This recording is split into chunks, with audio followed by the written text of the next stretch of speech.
Hi guys, Micah Fights with Friends. I've been wanting to do this subject for a while.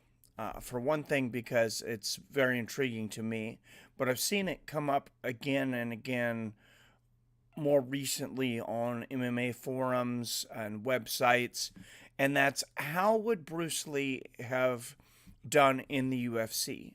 Would he be a champion? Would he be in this undefeatable god, or would did he have the skills to compete?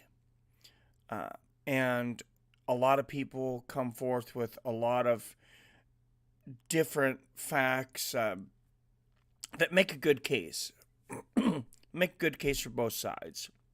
I'm going to tell you, like a lot of people, I got into MMA because of Bruce Lee. I watched Enter the Dragon, I want to say in like the fourth grade, and me and my friend rented it on VHS. We literally watched it 5 times back to back consecutively.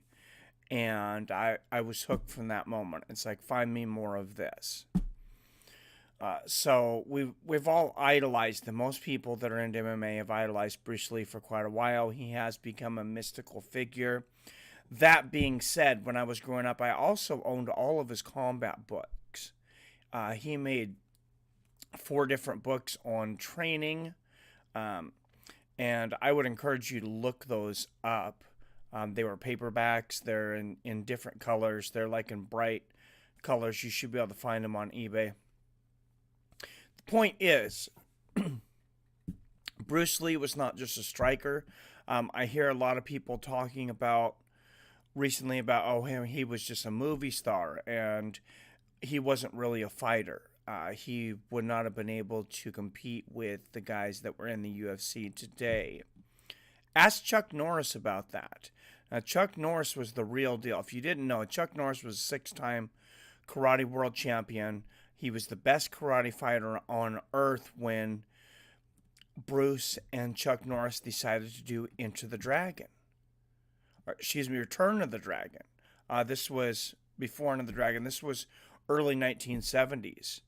And Chuck Norris had beefed up for the role because he wanted to look like this, really big guy. And there's this conception that Bruce Lee was, only stood around 130 pounds. He was very lean and muscular. So that's probably a lot of the reason why that comes out. When Chuck showed up, he said he had to beef up more. He had to go way above his karate weight. He said that Bruce Lee was about 185 most likely. So 5'9", 185. Of course, that's not cut weight. That's probably not fight weight. If he were to fight, imagine he would be in one of these no man's land weights. Probably ideal fighting weight around 162. So he'd be good for that 165-pound weight class. But would it have been great to see him at 170 against some of these strikers like Tyrone Woodley, Darren Till, Stephen Thompson. People talk about his supposed weakness in wrestling, and a lot of the demonstrations he did were for self-defense. So what he did was he felt in a street fight, if you were attacked by several assailants, and he's 100% correct like that on this, that you don't want to take people down, you don't want to do jiu-jitsu. Most of the champions in the UFC right now are wrestlers, and they have, good jiu-jitsu ground game.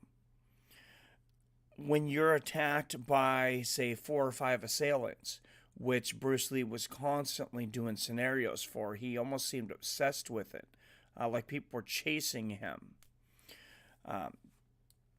that it's not a good strategy. Not a good strategy at all. That's why, my friend, if you go on the interview that I did just yesterday with the CEO of International Fighters League, where they talk about it's going to be 3-on-3 in a cage, 6 men in a cage at a time.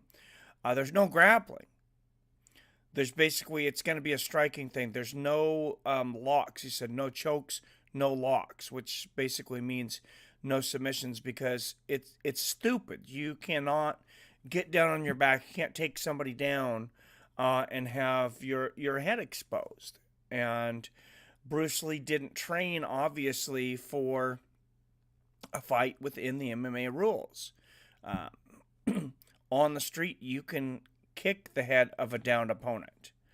Just that rule made Pride a whole different game. And we're starting to see Japanese MMA come back, and I think we're going to see more of that. But to get back to the point, if Bruce Lee could have been a UFC champion, I would quote Mike Tyson. And Mike Tyson said, if this was around when I was in my prime, he said, I would have definitely did it. And they said, would you have been a champion? And he said, you don't understand. He said, you would have to train me first. This was the guy that was thought to be the baddest man on the planet. He realizes that he would have holes in his game to fill. He would need to at least get a good takedown defense like a Chuck Liddell. Bruce Lee had that. Bruce Lee trained with wrestlers. Bruce Lee trained with all kinds of fighters. He trained with jiu-jitsu guys. He trained with, he was a consummate trainer. Now imagine if you would have put him, there would probably be no UFC without him. Definitely not as early as it was. I mean, Enter the Dragon was UFC. If you haven't seen the movie, it's one of the greatest martial arts movies of all time. Make sure you remedy that right now. I mean, it's fighters from all around the world that come to this island to fight against each other. Style versus style. And it was the premise, basically, Art Davie used to make the UFC. It's what manifested the idea. So to think that Bruce Lee couldn't compete in the UFC, I think is absolutely silly.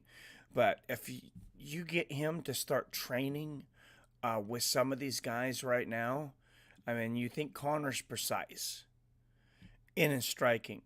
Bruce Lee was obsessively precise. He had those short punches. People think now, there's a lot of people that came after him with a lot of kind of, I would say, voodoo MMA, fighting different things. And they say, oh, this one punch, this three punch thing, these things aren't true. His side kicks, if he decided to throw side kicks to the knees, he would probably blow your damn knee out. And that 1 3-inch punch, he did plenty of demonstrations that it was real. And lots of people talk about, well, Bruce Lee wasn't really a fighter. Well, when push came to shove, he challenged anybody. He would go into a dojo. He went in San Francisco with the dojo, thousands of spectators to show off his sport, and said basically, does anybody want to take me on for a challenge? He ended up fighting Jack One Man, as a lot of people probably know, because they did not want him teaching martial arts to non-Asians. They sent Jack One Man over to the dojo for the challenge, and they thought that John Walk Man was going to teach him a lesson, probably paralyze him or kill him. That was the idea going in, and Bruce Lee absolutely destroyed him. Despite whatever you see in the media, or this new Bruce Lee movie, there's a little bit of an attempt to rewrite history there. But yes, Bruce Lee was cocky. He was brash.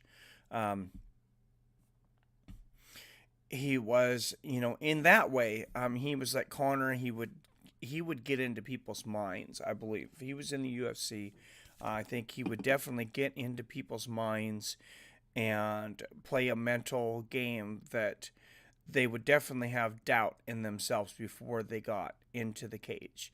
And this is a guy that he was writing scripts for fights at 2 o'clock in the morning, and he would knock on a producer's door. Hey, I got this. I'm excited. He was training with Steve McQueen. He was training, though, also with Chuck Norris. He was the trainer to the stars. he was constantly designing these things and sketches and scenarios, absolutely obsessive. This was this guy's complete life.